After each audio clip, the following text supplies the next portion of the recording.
Okay, respiration in humans. The main organs of respiratory system are nostrils, nasal cavity, pharynx, larynx, trachea, bronchi, and bronchioles, lungs, and diaphragm. So, what are the main organs of the human respiratory system?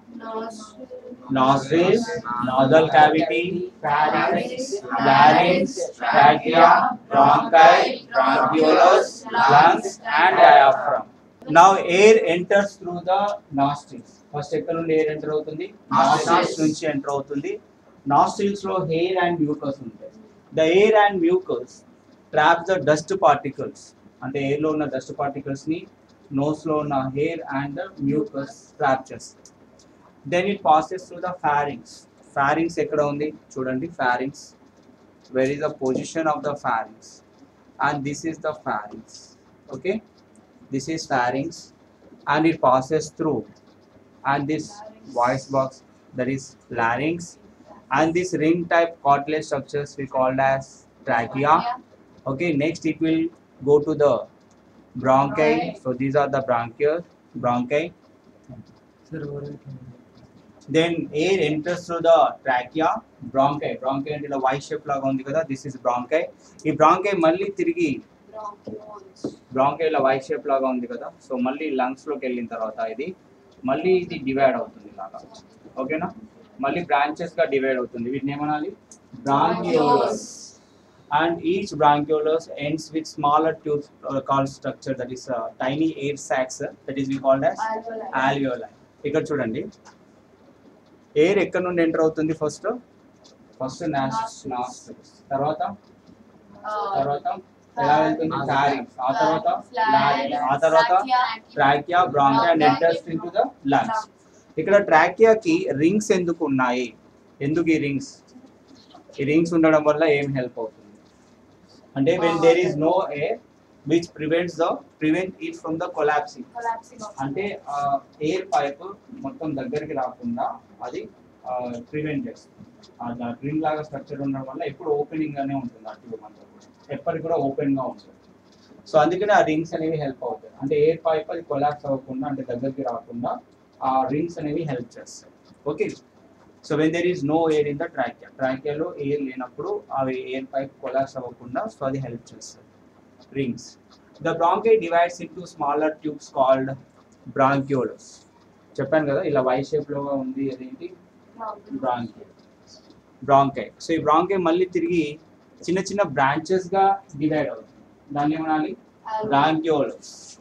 And each bronchiolites ends in with tiny air sac called alveoli. ఇలా చిన్నగా grapes లాగా ఉన్నాయి కదా, so these are the alveoli. చూడండి, ప్రతి branch అనేది ఈ alveoli తోటి ఎండ్ అవుతుంది. Okay, these are the alveolis. These are tiny air sacs. These are called as alveoli. And the alveoli is supplied with the blood vessels through which exchange of gases takes place. The alveoli is supplied with the blood vessels. అక్కడ figure లో చూడండి, alveolis కి ఆ blood vessels connect అయ్యి ఉన్నాయి. alveolis యొక్క cross section చూస్తే ఒక టైనీ ఎయిర్ సాక్స్ లాగా కనిపిస్తున్నాయి. అక్కడ గ్యాసెస్ ఎక్స్చేంజ్ అవుతాయి. ఓకేనా, అంటే బ్లడ్ లో సపోజ్ ఇంప్యూర్ బ్లడ్ అంటే ఏంటి? Carbon dioxide and rich blood. Carbon dioxide rich blood blue colour లో ఉంటుంది. ఓకేనా, ఆ కార్బన్ డైఆక్సైడ్ ని ఆల్వియోలోకి ఇచ్చినప్పుడు, మనం ఇన్హేల్ చేసినప్పుడు ఆల్వియోలో అనేది ఆక్సిజన్ ఎయిర్ తో ఫిల్ అవుతుంది. ఆక్సిజన్ అనేది బ్లడ్ లోకి, అండ్ బ్లడ్ లో ఉన్న కార్బన్ డైఆక్సైడ్ ఆల్వియోలో డిఫ్యూజన్ ప్రాసెస్ లో అది ఎక్స్చేంజ్ అవుతుంది. ఓకేనా, సో ఎప్పుడైతే ఆక్సిజన్ బ్లడ్ లోకి వెళ్తుందో, ఆ బ్లడ్ లో ఉన్న హిమోగ్లోబిన్స్ ఆ బ్లూ కలర్ లో ఉన్నవి కాస్త రెడ్ కలర్ లోకి మారుతాయి. అంటే ప్రతి హిమోగ్లోబిన్ కొన్ని ఆక్సిజన్ మాలిక్యూల్స్ అట్లా అబ్జర్వ్ చేసుకుంటూ పోతాయి. అంటే అప్పుడు ఈ బ్లడ్ అనేది ఇప్పుడు ఆక్సిజన్ రిచ్ బ్లడ్ అంట, దాన్ని ప్యూర్ బ్లడ్ అని అంటాం. ఓకేనా, సో లంగ్స్ లో ప్యూరిఫికేషన్ జరుగుతుంది, బ్లడ్ ప్యూరిఫై అవుతుంది. అంటే ఇంప్యూర్ బ్లడ్ అంటే ఏంటి? కార్బన్ డైఆక్సైడ్ రిచ్ బ్లడ్ అనేది అది కార్బన్ డైఆక్సైడ్ ని ఆల్వియోలోకి ఇచ్చేసి ఆల్వియోలైస్ లో ఉన్న ఆక్సిజన్ ని తిరిగి ఇది అబ్జర్వ్ చేస్తుంది. సో ఆ విధంగా బ్లడ్ అనేది ప్యూరిఫై జరుగుతుంది. ఎక్కడ? లంగ్స్ లో ఉన్న alveolis. Okay, the alveolis helps to increase the surface area for the exchange of gases. అది ఒక సర్ఫేస్ ఏరియాని ప్రొవైడ్ చేస్తుంది. అక్కడ గ్యాసెస్ అనేవి ఎక్స్చేంజ్ అవుతాయి. బ్లడ్ లో ఉన్న కార్బన్ డైఆక్సైడ్ ఆల్వియోలైస్కి, ఆల్వియోలైలో ఉన్న ఆక్సిజన్ బ్లడ్ లో, ఇది వైస్ వర్సా జరుగుతుంది. ఓకేనా? సో ఈ విధంగా బ్లడ్ అనేది ప్యూరిఫై అవుతుంది మన respiration process. Is it clear everyone? Okay. Mechanism of breathing. When we breathe in air, the muscles of the diaphragm contracts and moves downward, and chest cavity expands, and air enters into the lungs. ఎప్పుడైతే మీరు inhale చేస్తారు ఎయిర్ని, inhale చేసినప్పుడు ఒకసారి అందరూ observe చేయండి, మీ chest cavity ఏమవుతుంది? Expand అవుతుంది. ఎప్పుడైతే ఎయిర్ లోపలికి వెళ్తుందో డయాఫ్రమ్ కిందికి మూవ్ అవుతుంది. డయాఫ్రమ్ కిందికి మూవ్ అయ్యి చెస్ట్ క్యావిటీ ఎక్స్పాండ్ అయ్యి తర్వాత ఆ చెస్ట్ అంటే ఎయిర్, ఆ లంగ్స్ లో ఎయిర్ అనేది ఫిల్ అవుతుంది. Okay, inhale direction of air ఎలా ఉంది? డౌన్వర్డ్ డైరెక్షన్ ఉంది. సో మీ డయాఫ్రమ్ కూడా డౌన్వర్డ్ డైరెక్షన్ లో మూవ్ అవుతుంది. ఎక్సేల్ చేసినప్పుడు డైరెక్షన్ ఆఫ్ ఎయిర్ ఎలా ఉంది? అప్వర్డ్ ఉంది. మీ డయాఫ్రామ్ కూడా ఎలా మూవ్ అవ్వాలి? అప్వర్డ్ మూవ్ అవుతుంది. చెస్ట్ క్యావిటీ కంప్రెస్ అవుతుంది. ఇప్పుడు బెలూన్స్ ని కంప్రెస్ చేసి ఎయిర్ అయితే ఎలాగో బయటకు వెళ్తుందో మీ లంగ్స్ కూడా కంప్రెస్ చేయబడితే అందులో ఉన్న CO2 కూడా బయటకి ఎక్సెల్ చేయబడుతుంది. అర్థమవుతుందా?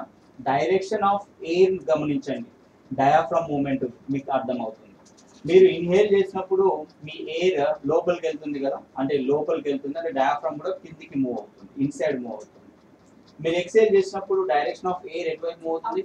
అప్వర్డ్ డైరెక్షన్ లో మూవ్ అవుతుంది. కాబట్టి డయాఫ్రామ్ వాల్స్ కూడా ఎలా మూవ్ అవుతాయి? అప్వర్డ్ మూవ్ అయినప్పుడు లంగ్స్ అదే చెస్ట్ క్యావిటీ ఏమవుతుంది? కాంట్రాక్ట్ అయ్యి లంగ్స్ కంప్రెస్ చేయబడి అందులో ఉన్న ఎయిర్ అంతా కూడా బయటకి ఎక్సేల్ అవుతుంది. Is it clear?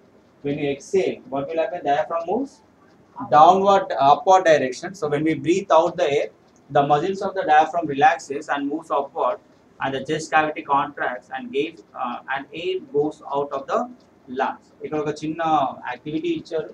ఇక్కడ చూసి ఇది డయాఫ్రామ్, ఇప్పుడు ఇది ఒక గ్లాస్ సీసా కదా, గ్లాస్ వేజర్, glass jar. Okay, glass jar కి కింద జస్ట్ ఒక బెలూన్ తో టై చేస్తారు. కింద ఏం లేదు, అది ఓపెన్, రెండు వైపులో ఓపెన్ ఉంది. సో కింద వైపు బెలూన్ని మనం కాంటాక్ట్ చేస్తాం. దీనికి ఒక 2 బెలూన్స్ కట్టాం. ఒక జస్ట్ గ్లాస్ ట్యూబ్ ఇది. ఈ గ్లాస్ ట్యూబ్కి అది బ్రాంకై లాగా అది డివైడ్ అయ్యి ప్రతి బ్రాంకైకి ఒక బెలూన్ సైజ్ ఒక బెలూన్స్ పెట్టాం మనం. బెలూన్ అంటే లైక్ లంగ్స్ లాగా ఊహించుకుంటున్నాం. ఓకే, ఎప్పుడైతే డయాఫ్రామ్ వాల్స్ ఇలా నువ్వు కిందికి చేయితో కిందికి ఇలా అంటావో, డయాఫ్రామ్ వాల్ కిందికి అంటే డయాఫ్రామ్ ని మీరు చేయితో కిందికి నొక్కుతున్నారు అంటే diaphragm moves downward direction. Diaphragm ఎప్పుడైతే కిందికి వస్తుందో బయట ఉన్న ఎయిర్ ఏమవుతుంది? బయట ఉన్న ఎయిర్ ఏమవుతుంది? లోపలికి వస్తుంది. అర్థమవుతుందా నేను చెప్పేది? డయాఫ్రామ్ డౌన్వర్డ్ లాగినప్పుడు అక్కడ నీకు వాల్యూమ్ పెరుగుతుంది. సో దానివల్ల బయట ఉన్న ఎయిర్ ఏమవుతుంది? లోపలికి వస్తుంది. అర్థమవుతుందా? ఇక్కడ సెకండ్ ఫిగర్ లో చూడండి, ఎప్పుడైతే డయాఫ్రామ్ వాల్ కంప్రెస్ అవుతుంది, ఇప్పుడు చూడండి ఇది లాగుతున్నారు ఇటు. ఈ డయాఫ్రామ్ వాల్ నేను ఫస్ట్ చెప్పింది, డయాఫ్రామ్ వాల్ లాగుతున్నప్పుడు ఏమవుతుంది? ఎయిర్ అనేది లోపలికి వెళ్ళి ఈ బెలూన్ సైజ్ అనేది ఏమవుతుంది? ఇంక్రీజ్ అవుతుంది. అర్థమవుతుందా నేను చెప్పేది? Right. when diaphragm walls moves downward direction, so ఇది ఎటువైపు మూవ్ అవుతుంది? డౌన్వర్డ్ డైరెక్షన్ లో మూవ్ అవుతుంది. అప్పుడు డౌన్వర్డ్ డైరెక్షన్ లో మూవ్ అవడం వల్ల బయట ఉన్న ఎయిర్ కూడా లోపలికి వచ్చేసి ఈ బెలూన్స్ ఏమవుతున్నాయి? ఫిల్ అవుతుంది. ఓకేనా? బెలూన్స్ ఫిల్ అయిపోతుంది. అంటే మన లంగ్స్ కూడా అలాగే యాక్ట్ అవుతుంది. డయాఫ్రామ్ డౌన్వర్డ్ డైరెక్షన్ లో మూవ్ అవుతున్నప్పుడు బయట ఉన్న అట్మాస్ఫియర్ ఎయిర్ అంతా లోపలికి వెళ్ళి లంగ్స్ మొత్తం ఫిల్ అయిపోతుంది. ఓకేనా? వెన్ డయాఫ్రామ్ కాంట్రాక్ట్, దీన్ని మీరు ఇలా నొక్కుతున్నారు పైకి. Diaphragm when moves upward direction, ఇక్కడ ఏమవుతాయి? ఎయిర్ పార్టికల్స్ అని ఇక్కడ ఆల్రెడీ ఈ గ్లాస్ జార్ లో ఎయిర్ పార్టికల్స్ ఏం చేస్తాయి? కంప్రెస్ అవుతాయి. అంటే ఈ బెలూన్ ని కంప్రెస్ చేస్తాయి. ఇలాగా కంప్రెస్ చేయగానే బెలూన్ లో ఉన్న ఎయిర్ అంతా ఏమవుతుంది? Move out side. దీన్ని ఎక్సలేషన్ అని అంటున్నాం. ఓకేనా? దీని ఇన్హలేషన్ అంటే ఇక్కడ ఇన్స్పిరేషన్, ఇక్కడ ఎక్స్పిరేషన్ అని అంటున్నాం. అంటే ఇన్హలేషన్ లో ఎలా అయితే జరుగుతుందో ఇక్కడ కూడా అలాగే జరుగుతుంది.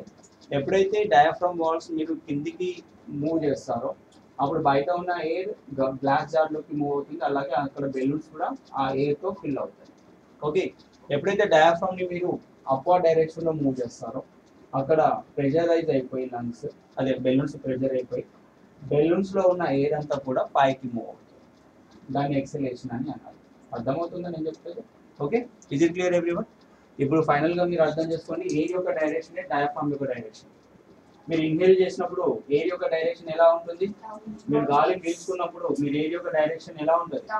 డౌన్వర్డ్ డైరెక్షన్, కాబట్టి డయాఫ్రామ్ కూడా డౌన్వర్డ్ డైరెక్షన్ మూవ్ అవుతుందో గుర్తుపెట్టుకోండి. అప్పుడు చెస్ట్ క్యావిటీ ఎక్స్పాండ్ అవుతుంది, ఎయిర్ అనేది లంగ్స్ లో ఫిల్ అవుతుంది. రైట్. మీరు ఎక్సేల్ చేసినప్పుడు డైరెక్షన్ ఆఫ్ ఎయిర్ ఎలా ఉంటుంది? ఆక్వర్డ్ డైరెక్షన్ లో ఉంటుంది. అప్పుడు డయాఫ్రామ్ కూడా మూవ్స్ ఆక్వర్డ్. అప్పుడు చెస్ట్ క్యావిటీ పైన కాంటాక్ట్ అయిపోయి లంగ్స్ ఏమవుతాయి? కంప్రెస్ అయి లంగ్స్ లో ఉన్న ఎయిర్ అంతా కూడా బయటకు వచ్చేస్తాయి. Okay, this is about mechanism of breathing. Is it clear everyone? Okay, note down this.